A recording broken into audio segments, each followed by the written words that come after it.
Time for another build with Revell, this time the Ford Shelby GTH. This was introduced a couple of years ago in collaboration with Hertz as a tribute to the 1966 and 67 rental cars they did back in the day, but then of course on the newer shape. Let's have a look at the box itself and then of course on the contents inside.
So as many of you will probably know, this kit is brought out in multiple different versions, starting from the 2005 upwards, GT500, GT350 as you see here, and most of the parts between those kits are exactly the same apart from some of the engine components, wheels, and maybe even bumpers.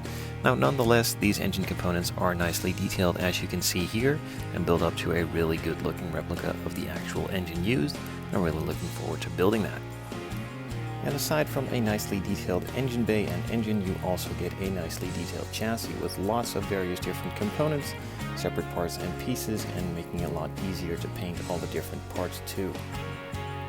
So a good example from it being exactly the same kit, or mostly the same kit as many of the other Mustangs, you can see that this sprue is identical as it has the stock grille which comes in the 05 version as well.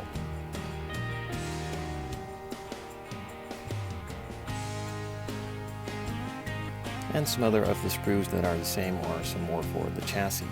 Now I've built a couple of these Mustangs before in the past, and I know that these need to be lowered. It's not really that hard to do, so I will be showing that in the video series itself. And to put all those parts into, you also get a chassis piece itself. It is molded mostly with all the separate pieces you could just see, but a couple of them are molded in, like the heat shields, the tanks, and some other various parts. Not a big deal, as they can easily be painted separately. Moving along from the chassis to the interior, the main tub is molded with the engine bay components in one. This does have a lot of the parts molded in, but again, it is easy to paint them, although it is not as easy as it would have been with separate parts, of course. And for all the interior parts, you get a couple of sprues as well, one with the seats, some steering wheels, and of course the nicely detailed dashboard, which captured a lot of the details that the actual one has, which is really nice.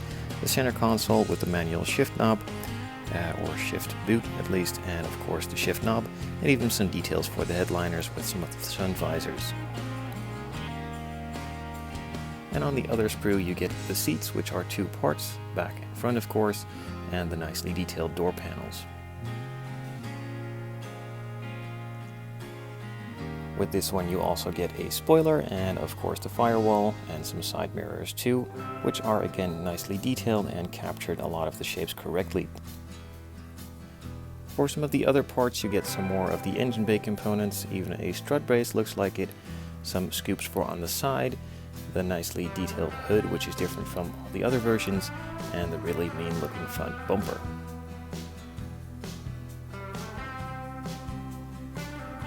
There of course are a lot of clear parts as well. These mount from the outside, which makes it a lot easier to put in, and also mounts it a lot flusher than if you do it from the inside. It does have a nice little edge around it, so you know where to mark it off, mask it off, cut it out, and in order to paint those black edges, of course.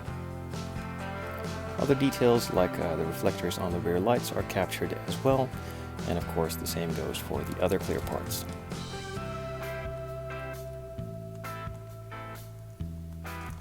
It wouldn't be an American muscle car without some chrome, so there is one sprue for that too. It has a couple of the grills, which are slatted grills instead of the mesh or honeycomb grills that usually come on these Mustangs. And of course some other parts like the gas filler, or I don't think it's the gas filler, but it's at least the logo on the rear trunk. Some of the exhaust tips, and even the newer wheels, which I won't be using as I don't really think they are big enough for the style. To go along with the wheels, you also get some metal pins to mount them, and of course some tires. Along with the wheels, I'm not going to be using these tires as I simply don't think they look good. Apart from all the other parts which do look good, this is one of the bigger letdowns in the kit itself, but easily changed luckily. And the final piece is the main body itself. I'm pretty sure this is exactly the same body as used in the GT500 kits, looking at the rear diffuser.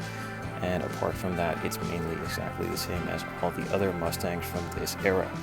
It is a nice cleanly molded body in black plastic, has a lot of crisp panel lines, so that doesn't really need any adjustment.